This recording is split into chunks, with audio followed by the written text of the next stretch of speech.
अरे ऑडियो तो सुन लेना आप लोग, लेकिन तब भी पीडीएफ अगर चाहिए तो भी उसका डिस्क्रिप्शन में मैं लिंक दे दूंगा। और एक बात याद रखना, अगर आपको इसमें कुछ भी डाउट आए ना ब्रदर, तो डायरेक्ट मेरे को लिंक्डइन में मैसेज कर देना, नहीं तो मेरे को कमेंट करवा देना, मैं आपको सब कुछ डाउट क्लियर करवा दूंगा। नमस्कार।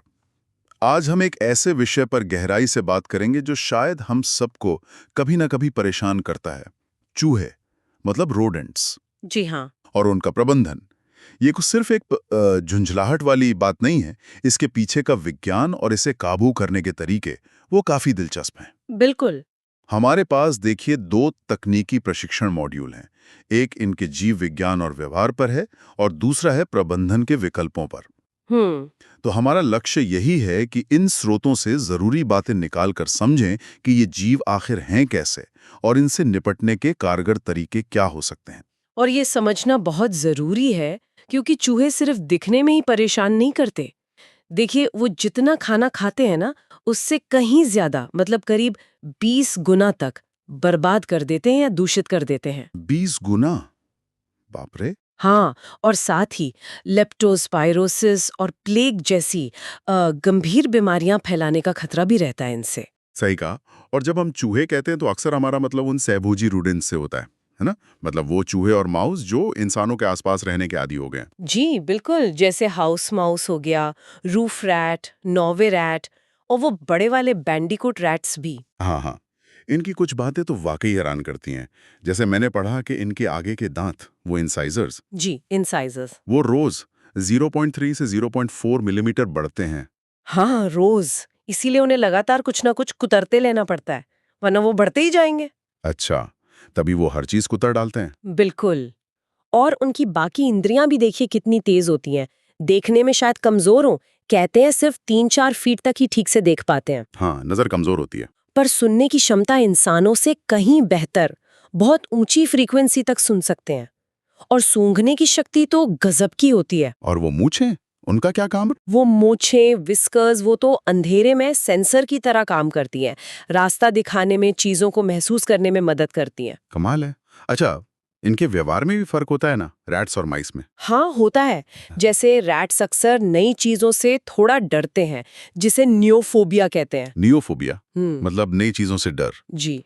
जबकि माउस वो ज्यादा जिज्ञासु होते हैं, नई चीज को जाकर देखेंगे, जांचेंगे। अच्छा, और ये चलते कैसे हैं? मैंने सुना ये किनारों पर चलना पसंद करते हैं। हाँ, दीवारों के सहारे, कोनों किनारों पर, खुले में कम आते हैं। और जरा सोचिए, उनकी घुसने की क्षमता, रैट्स 13 मिलीमीटर। आधा इंच से भी कम? हाँ, और माउस सिर्फ 6 मिलीमीटर के छेद से निकल सकते हैं। 6 मिलीमीटर मतलब पेंसिल जितनी मोटाई से भी कम। बिल्कुल। और इतना ही नहीं, रैट्स करीब 2 फीट ऊंचा कूद सकते हैं, 4 फीट लंबी छलांग लगा सकते हैं। पाइप हो या दीवारें, उन पर चढ़ना तो इनके लिए आसान है। पर बच्चे पैदा करने की रफ्तार, वो तो शायद सबसे ज्यादा चौंकाने वाली है। हाँ, वो तो है ही। एक जोड़ा चूहा, सोचिए, साल भर में 500 तक बच्चे पैदा कर सकता है। 500 एक साल में? जी। और गर्भकाल भी बहुत छोटा होता है, करीब 19 से 29 दिन का। साल में 500? ये आंकड़े तो साफ दिखाते हैं कि सिर्फ 1-2 बार कुछ कर देने से काम नहीं चलेगा। ये तो लगातार चलने वाली लड़ाई एक तरह से। बिल्कुल। तो इनसे निपटा कैसे जाए? यहीं पर शायद वो ERDM रणनीति काम आती है, जिसकी बात मॉड्यूल में है। हाँ, ERDM ये 4 स्तंभों पर आधारित है: एक्सक्लूजन, रिस्ट्रिक्शन, डिस्ट्रक्शन और मॉनिटरिंग। मतलब एक पूरा पैकेज है ये। अच्छा, तो पहला है एक्सक्लूजन। इसका मतलब? एक्सक्लूजन मतलब बहिष्करण, यानी उन्हें अंदर आने से ही रोकना। सबसे पहला और जरूरी कदम। रोकना कैसे? सीधा नियम है, रैट्स के लिए 13 mm और माउस के लिए 6 mm से बड़े जितने भी छेद या दरारें हैं, उनको बंद करना। अच्छा। इसके लिए जैसे पाइप के आसपास की जगह को शीट मेटल या कंक्रीट से सील करना, दरवाजों के नीचे डोर स्वीप लगाना, ये सब तरीके हैं। और वो रैट गार्ड का भी जिक्र था। हाँ, रैट गार्ड्स वो कोन जैसे मेटल के स्ट्रक्चर होते हैं जो पाइपों पर लगा दिए जाते हैं, ताकि चूहे पाइप के सहारे ऊपर न चढ़ पाएं। समझ गया, मतलब पूरी किलेबंदी करनी है इमारत की। एक तरह से हाँ। और किलेबंदी के बाद अगला कदम क्या है? रिस्ट्रिक्शन। जी, रिस्ट्रिक्शन यानी प्रतिबंध।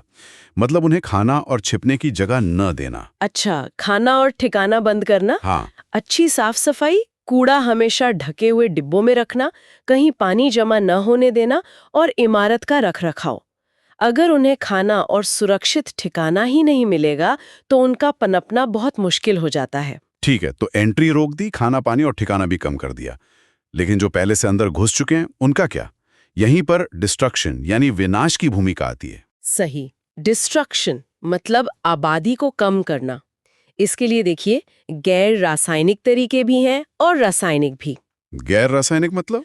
पिंजरे वगैरह। हाँ, जैसे कई तरह के पिंजरे आते हैं, तार वाले केज ट्रैप, स्नैप ट्रैप, फिर वो एकोमिल trap, multi catch mouse trap. और रासायनिक तरीकों में? वो दवा वाले चारे? जी, उनमें अक्सर ब्रोमाइडियोलॉन 0.005% वाला चारा इस्तेमाल होता है। ये एक एंटीकोएगुलेंट है। एंटीकोएगुलेंट मतलब ये खून को जमने से रोकता है। चूहा इसे खाता है और धीरे धीरे 4 से 5 दिनों में अंदरूनी रक्तस्राव से मर जाता है। ओह, लेकिन ये रासायनिक तरीका, ये खतरनाक भी तो हो सकता है ना दूसरे जानवरों के लिए? निश्चित रूप से। ये सभी गर्म खून वाले जीवों पर असर करता है। इसीलिए इसे बहुत सावधानी से इस्तेमाल करना होता है। सावधानी मतलब ये चारा हमेशा ताला लगा हुआ सुरक्षित रोडेंट बेड स्टेशन के अंदर ही रखना चाहिए, कभी भी खुले में नहीं, ताकि कोई और जानवर, पालतू जानवर या इंसान इसके संपर्क में ना आए। ये बहुत जरूरी है। हाँ, सुरक्षा तो सबसे पहले है। अच्छा, एक और बात थी, संक्रमण का स्तर पता करना क्यों जरूरी है? मतलब कम है, मध्यम है या ज्यादा? ये जानना रणनीति बनाने के लिए बहुत अहम है। इससे पता चलता है कितनी गंभीर समस्या है। कैसे पता चलता है ये स्तर? देखिए, कम संक्रमण में शायद सिर्फ पुरानी बीटें मिलें, मध्यम में ताजी बीटें दिख सकती हैं, बिल नजर आ सकते हैं, उनके चलने के रास्ते दिख सकते हैं। और ज्यादा हो तो? और अगर संक्रमण बहुत ज्यादा है तो चूहे दिन में भी बिक सकते हैं, एक अजीब सी गंध आने लगती है और चीजों का नुकसान जैसे तारों का कटना या सामान कुतरना वो साफ नजर आता है। अच्छा, और इसी से तय होता है कि कितनी मेहनत लगेगी, कितने बेड स्टेशन लगाने पड़ेंगे और लागत क्या आएगी? बिल्कुल, कंट्रोल का लेवल और खर्चा दोनों इसी पर निर्भर करते हैं। समझ गया। तो एक्सक्लूजन, रिस्ट्रिक्शन, डिस्ट्रक्शन और चौथा था मॉनिटरिंग। सिर्फ मारना या पकड़ना काफी नहीं है? नहीं, बिल्कुल नहीं। मॉनिटरिंग यानी निगरानी बहुत जरूरी है। इसका मतलब सिर्फ गिनती करना नहीं है। तो फिर क्या है? इसमें ट्रेंड एनालिसिस करते हैं, मतलब ये समझना कि चूहे कहाँ से आ रहे हैं, क्यों बढ़ रहे हैं, क्या कोई नया रास्ता खुला है, कहीं साफ सफाई में कोई कमी रह गई है। अच्छा, पैटर्न समझना। हाँ, एक लोकेशन मैप बनाकर गतिविधि पर नजर रखी जाती है। इससे भविष्य में समस्या को फिर से बढ़ने से रोकने में मदद मिलती है। और वो रक्षा पंक्तियां या डिफेंस लाइंस का क्या कॉन्सेप्ट है? वो इसी मॉनिटरिंग और संक्रमण के स्तर के आधार पर तय होता है कि बेड स्टेशन कहाँ-कहाँ लगाने हैं। जैसे पहली लाइन परिसर की दीवार के पास, दूसरी इमारत के ठीक बाहर और अगर जरूरत हो तो तीसरी लाइन इमारत के अंदर भी। एक मल्टीलेयर सुरक्षा जैसा? जी बिल्कुल। इस पूरे काम में जो लोग लगे होते हैं उनकी सुरक्षा का भी ध्यान रखना होता होगा। हाँ, बहुत ज्यादा। तकनीशियनों के लिए व्यक्तिगत सुरक्षा उपकरण यानी पीपीई पहनना अनिवार्य है। मास्क, नाइट्राइल ग्लव्स, फिर उसके ऊपर मोटे दस्ताने, चश्मे, हेलमेट, सेफ्टी शूज, ये सब जरूरी है। और मरे हुए चूहों का क्या करते हैं? उन्हें ऐसी कूड़े में फेंक देते हैं? नहीं नहीं, बिल्कुल नहीं। उन्हें लापरवाही से नहीं फेंक सकते। उनका निपटान एक निर्धारित पेस्ट डिस्पोजल एरिया में ही सही तरीके से करना चाहिए, खुले में या आम कूड़ेदान में नहीं। ठीक है, तो कुल मिलाकर हमने देखा कि ये चूहे कितने अडेप्टेबल, कितने ढीठ और खतरनाक हो सकते हैं। हाँ, और इनसे निपटने के लिए ERDM एक वाकई जरूरी और व्यवस्थित तरीका लगता है, जिसमें उन्हें बाहर रखना, उनकी खाने पीने और छिपने की जगहें खत्म करना, आबादी कम करना और फिर लगातार नजर रखना शामिल है। एकदम सही कहा आपने। ये एक लगातार चलने वाली प्रक्रिया है और अंत में एक सोचने वाली बात शायद ये है कि चूहों की यह जबरदस्त प्रजनन क्षमता और किसी भी माहौल में ढल जाने की काबिलियत को देखते हुए क्या कभी उनका पूरी तरह सफाया मतलब इरेडिकेशन मुमकिन भी है? ये तो बड़ा सवाल है। या फिर हमें हकीकत में एक निरंतर सतर्क प्रबंधन मतलब कंटिन्यूअस मैनेजमेंट पर ही हमेशा ध्यान देना होगा?